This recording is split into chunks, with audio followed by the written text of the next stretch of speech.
और आइए रुक करते हैं अपने दो संवाददाताओं का। सोलन से हमारे साथ विशाल वर्मा जुड़े हुए हैं, जहां पर सुबह से ही लोगों को इंतजार था वोटिंग का। और जैसा कि हमको अब से कुछ देर पहले विशाल ने बताया कि लोग जॉगिंग करते हुए निकले और वोट डालने पहुंच गए। और वहीं दिल्ली से न्यूज रूम से हमारे संवाददाता विनय सिंह भी मौजूद है। सोलन का हम रुख करेंगे, लेकिन उससे पहले चलते हैं दिल्ली विनय के पास। विनय, ये बताइए कि शिमला का मौसम तो काफी सर्द है, बर्फबारी भी है, सर्दी भी है, और ऐसे में कहीं कहीं पर मतदान के लिए लोग अभी निकलना शुरू होंगे, लेकिन दिल्ली में किस किस का पसीना छूट रहा है आज?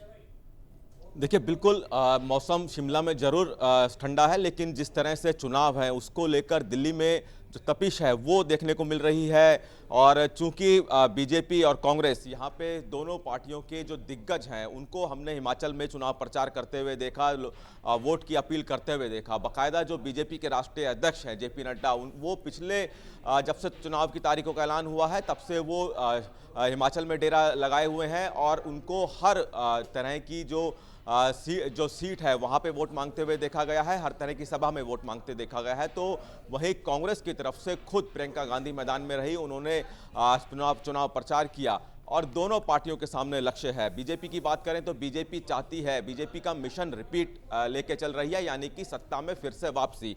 लेकिन वहीं कांग्रेस की बात करें तो कांग्रेस कह रही है इतिहास रिपीट, यानी कि जो हिमाचल का इतिहास रहा है कि 5 साल में सरकार हिमाचल में बदल जाती है, उसी इतिहास रिपीट की बात कांग्रेस कर रही है। दोनों पार्टियां अपने अपने रिपीट की बात कर रही है, लेकिन दोनों के जो एंगल हैं वो अलग अलग है। बीजेपी सत्ता रिपीट करने की बात कर रही है तो कांग्रेस इतिहास रिपीट करने की बात कर रही है। लेकिन आज जनता का दिन है तो आज जनता को फैसला करना है। देखिए, जिस तरीके से आपने भी जानकारी दी कि तमाम दिग्गज जो है बीजेपी को हो या फिर कांग्रेस की तरफ से ताल ठोकते हुए नजर आए, तमाम ताबड़तोड़ जनसभाएं करते हुए नजर आए, लेकिन इस बार का हिमाचल का समीकरण समझे तो काफी बदला हुआ नजर आ रहा है। जिन्हें टिकट नहीं मिला वो दूसरे दल में चले गए या फिर आजाद चुनाव लड़ते हुए नजर आ रहे हैं। जो ये बागी हैं वो किस तरीके से इस बार खेल बिगाड़ सकते हैं?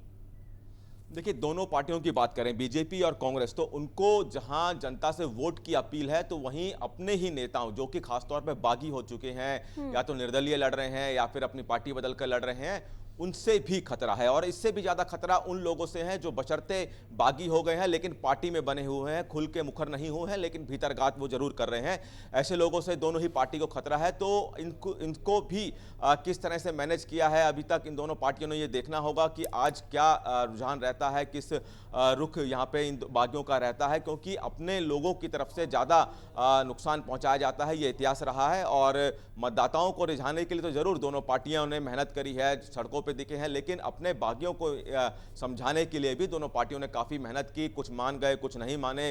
तो जो नहीं माने हैं वो किस तरह से खतरा पैदा कर सकते हैं, कितना नुकसान अपने ही पार्टी को पहुंचा सकते हैं, ये एक बड़ा सवाल रहता है। और इसी को ये कहा जाता है कि खेल बिगाड़ना जिसे कहते हैं। ऐसे जो बागी होते हैं वो जरूर बिल्कुल। तो पूरी दिल्ली की निगाहें इस वक्त विनय शिमला पर लगी हुई हैं, हिमाचल प्रदेश पर लगी हुई हैं, कहना ज्यादा ठीक होगा। चलेंगे सोलन, हमारे संवाददाता विशाल वर्मा वहां से हमारे साथ जुड़े हुए हैं। विशाल, हम चाहेंगे थोड़ा तस्वीरें आप दिखाइए वहां की, किस तरह से वहां पर आपने बताया कि वोटिंग शुरू हुई है सुबह से, तो किस तरह से वहां वोटर्स जो हैं वो पहुंच रहे हैं, थोड़ा सा तस्वीरों के जरिए हम समझना चाहेंगे।